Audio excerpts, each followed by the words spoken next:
کہ آخری عشرے میں آدمی جو ہے اللہ کی چوکھٹ پر ہی جا کر بیٹھ جائے، اپنے معمولات کو توڑے۔ اعتکاف کی روح یہ ہے کہ یہ جو ہمارے معمولات ہوتے ہیں، روٹین، یہ بھی غفلت پیدا کر دیتے ہیں۔ ایک عادت بن گئی، صبح اٹھتے یہ کرنا، پھر یہ کرنا، پھر دفتر جانا، پھر آنا، پھر یہ، اس کے اندر پھر وہ آدمی کوئی جاگتا ہی نہیں، ہوش میں آتا ہی نہیں۔ وہ گویا کہ ایک مدہوش سا ہے اور ایک وہ اپنا سائیکل چل رہا ہے خود بخود۔ اس سائیکل کو توڑو، جیسے 5 دفعہ وہ سائیکل توڑتے ہو نماز کے لیے۔ آؤ یہاں آؤ، آؤ سجدے میں گرے، لوح جبین تازہ کریں، یاد کرو اللہ کو دوبارہ، اپنا عہد استوار کرو دوبارہ، ایاک نعبد و ایاک نستعین۔ اسی طرح سال میں ذرا یہ 9-10 دن بھی ایک دفعہ توڑو اپنے روٹین کو، جاؤ وہاں ڈیرا لگا لو مسجد کے اندر اللہ کے در پر، سوائے جو ناگزیر ہوائج انسانیاں ہیں، پیشاب وغیرہ کے لیے جانا ہے باہر، جاؤ وضو کرو پھر آ کے بیٹھ جاؤ۔ محض فرحت حاصل کرنے کے لیے نہانے کی اجازت بھی نہیں ہے۔ غسل واجب ہو گیا ہو تو نہاؤ، ورنہ پھر یہ کہ ہیلے بتاتے ہیں ہمارے علماء کہ وضو کی نیت سے جاؤ غسل کر کے آ جاؤ، اس لیے کہ معلوم ہے کہ آج آدمی کی جو عادت بن گئی ہوئی ہے روزانہ نہ نہائیں تو طبیعت پہ کسل رہتا ہے، لیکن اسی کو تو توڑنا ہے، اسی روٹین کو تو توڑنا ہے۔ اصل میں اجازت نہیں ہے، اصلاً اجازت نہیں ہے۔ آپ جو ہے جو بھی ناگزیر، ہاں اگر آپ کو فرض کیجئے کوئی ایسی شکل ہو گئی ہے، رات کو آخر سوئے تو ہے، سونے میں بدخوابی ہو گئی ہے، نہانا ہے تو جاؤ نہاؤ، ٹھیک ہے، غسل واجب ہے نہاؤ، اور یہ کہ پیشاب کی بہانے کی حاجت ہے جاؤ پوری کرو، وضو کرو، واپس آ کے بیٹھو، چاہے یہاں سو، یہاں ذکر کرو، یاد کرو، جو کرو کرو یہاں پہ، لیکن اور اس میں بھی خاموشی۔ وہاں ہمارے یہاں آج کل اس کے اندر بھی بڑے لمبے لمبے چوڑے پروگرام شروع کر دیتے ہیں، لوگ بیٹھے ہیں گپ بازی کر رہے ہیں۔ میں نے خود میدان عرفات میں لوگوں کو تاش کھیلتے دیکھا ہے، تاش عرفات میں۔ میں نے سنا یہاں پر اعتکاف میں تاش کھیلے جاتے۔ آپ بالکل نوجوان چھوکرے، فضیلت سنی اعتکاف کی، ویسے بھی گھر سے بھاگنے کو وہ جی چاہتا ہی ہے، کچھ دنوں کے لیے نکلے اس گھر سے، مسجد میں آ کے بیٹھ گئے، وہاں پہ گپے بھی ہو رہی ہے، لطیفہ بازی بھی ہو رہی ہے، تاش بھی کھیلے جاتے، یہ اعتکاف ہو رہا ہے۔ یہ اتنی ہلکی شے نہیں ہے اعتکاف، یہ تو اس عبادت کا، رمضان میں جو روح بیدار ہوتی ہے یہ اس کا کلائمیکس ہے، بہت بڑی عبادت ہے، لیکن اس میں لو اللہ کے ساتھ لگی رہے، لوگوں سے نہیں، تنہائی، غور و فکر، یا قرآن پڑھو، ذکر کرو، نوافل پڑھو، یا سوچو بچ، جیسے حدیث میں آتا ہے وَأَن يَكُونَ نُطْقِي ذِكْرًا وَنَظَرِي عِبْرَةً وَسَمْتِي فِكْرًا، میرا دیکھنا ہو تو عبرت کا دیکھنا ہو کہ ہر شے سے میں سبق حاصل کروں، اور میں بات کروں تو اللہ کے ذکر پر مبنی ہو میری بات،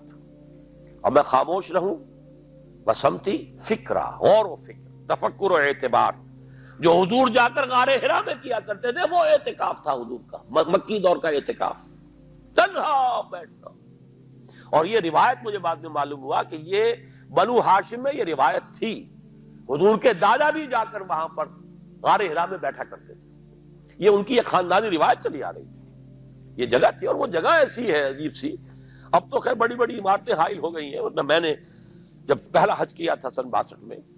تو میں نے اس وقت جا کر دیکھا تھا واقعتاً سیدھا کعبہ نظر آتا ہے وہاں سے، اور کچھ درمیان میں نہیں، جیسے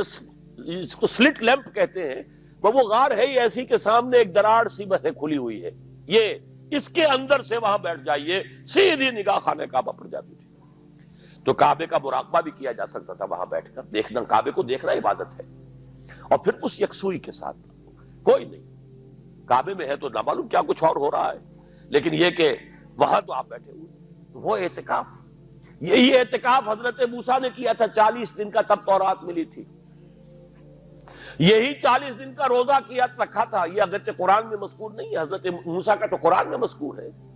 حضرت عیسیٰ کا انجیل میں مذکور ہے، 40 روز کا روزہ اور اعتکاف پہاڑوں میں کیا جا کر، تب انجیل ملی، یہی اعتکاف تھا جو حضور کر رہے تھے غار حرا میں، تب قرآن، اقرا بسم ربک الذی خلق، خلق الانسان من علق، یہ تو اس کا ایک عکس، اس کی ایک جھلک ہونی چاہیے۔ میں نے روح اعتکاف پر بھی ایک زمانے میں ایک تقریر کی تھی، میں نے دیکھا چھپی ہوئی تھی، اب پتہ نہیں کہیں اویلیبل ہے یا نہیں، ایک علیحدہ کتابچے کی شکل میں بھی تھی، ویسے عظمت سیام و قیام رمضان مبارک پر بھی میرا کتابچہ ہے، عظمت صوم، جس میں کہ پھر میں نے یہ انسان کے 2 وجود اس کے بارے میں بھی خاصی وضاحت کے ساتھ گفتگو کی ہے، وہ بھی میرا کتاب چاہے شاید باہر اس پہ ہوں گے۔ تو فرمایا جب تم اعتکاف میں ہو تو ان کے ساتھ مباشرت نہیں کر سکتے۔ تلک حدود اللہ ہے، یہ اللہ کی حدود ہیں،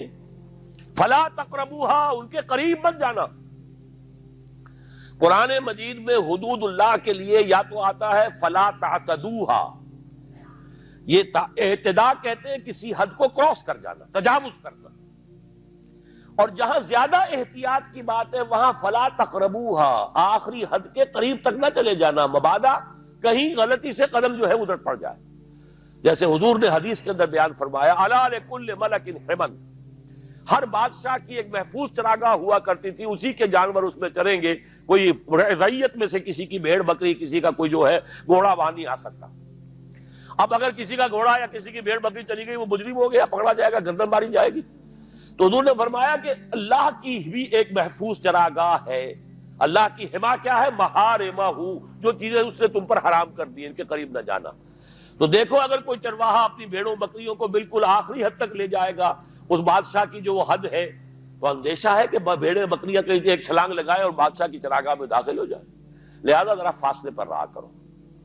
یہ ہے آخری حد تک نہ جاؤ بلکہ کچھ فاصلے پر رہو۔ فلا تقربوہا، یہ اللہ کی حدود ہے تو ان کے قریب مت پھٹکو۔ کذالک یبین اللہ لکم آیاتہ للناس لعلہم یتقون، اسی طرح اللہ تعالی اپنی آیات لوگوں کے لیے واضح کر رہا ہے تاکہ وہ بچیں، تقوی کی روش اختیار کریں، حدود الہی کا احترام کریں، اس میں کہیں تجاوز تو دور رہا، اس کے قریب بھی نہ آئے۔